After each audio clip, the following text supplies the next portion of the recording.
চলছিল পড়া সমাস, সমাসের দ্বন্দ্ব সমাসের ভাগটা পড়ানো হয়েছে। তো আজকে আমরা কি কি সমাস শিখবো? আজ আমরা শিখবো কর্মধারয় সমাস। দেখো সমাস কত প্রকার শিখেছিলাম আমরা? 6 প্রকার। আর 6 প্রকারের মধ্যে 1 নম্বর ছিল দ্বন্দ্ব সমাস আর 2 নম্বর কর্মধারয় সমাস।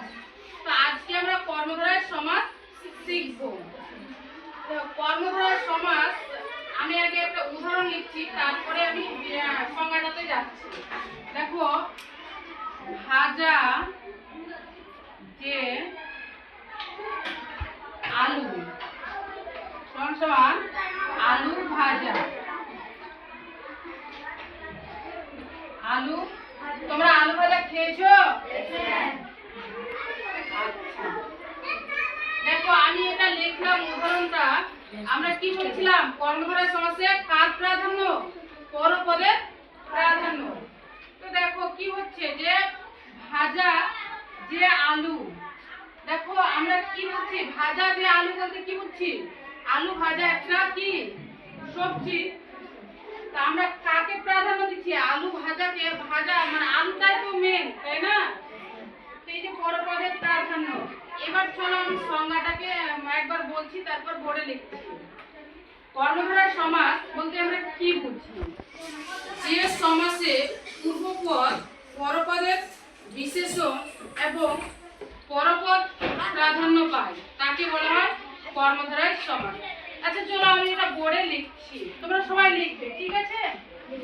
আমাদের 2 নম্বর ভাগ ছিল কর্মধারয় সমাস। কর্মধারয় সমাস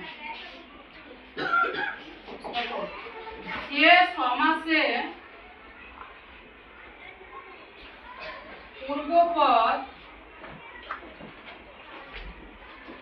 তোমরা লিখছো সবাই? আচ্ছা, পূর্বপদ পরপদের বিশেষণ হয় এবং পরপদ প্রাধান্য পায়।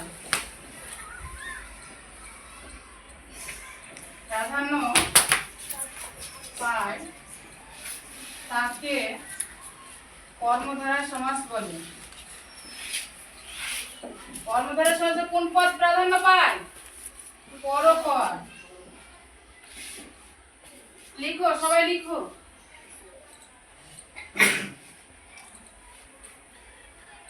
আমরা তো সমাসের ভাগ 6 প্রকার জানছিলাম। তোমরা জানো কর্মধারয় সমাস আবার 5 প্রকার।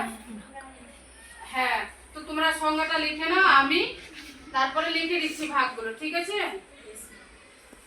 হয়েছে লেখা সবার? হ্যাঁ লিখো, তাড়াতাড়ি লিখো। আমি এটা আস্তে আস্তে লিখছি। হ্যাঁ, কর্মধারয় সমাস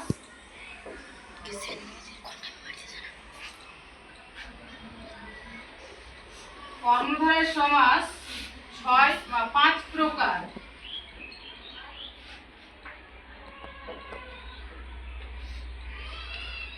যথা 1 নাম্বার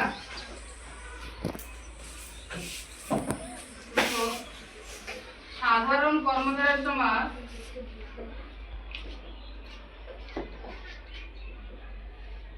সাধারণ কর্মধারয় সমাস। 2 নাম্বার মধ্যপদ লোপী কর্মধারয় সমাস।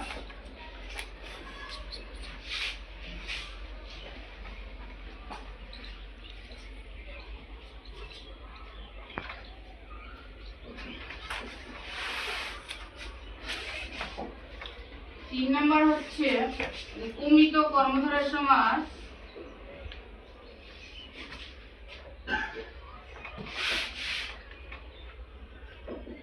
লিখছো সবাই তো? হ্যাঁ।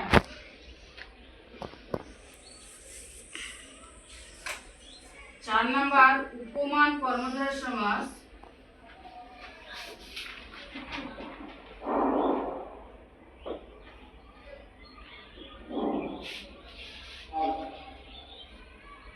5 নাম্বার উপকর্মধারয় সমাস।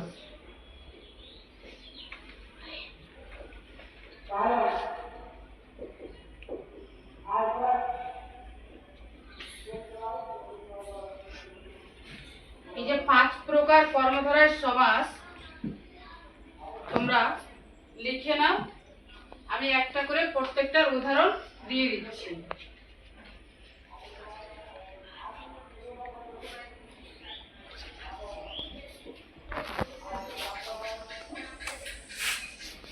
ঠিক আছে, সবার লেখা হলো?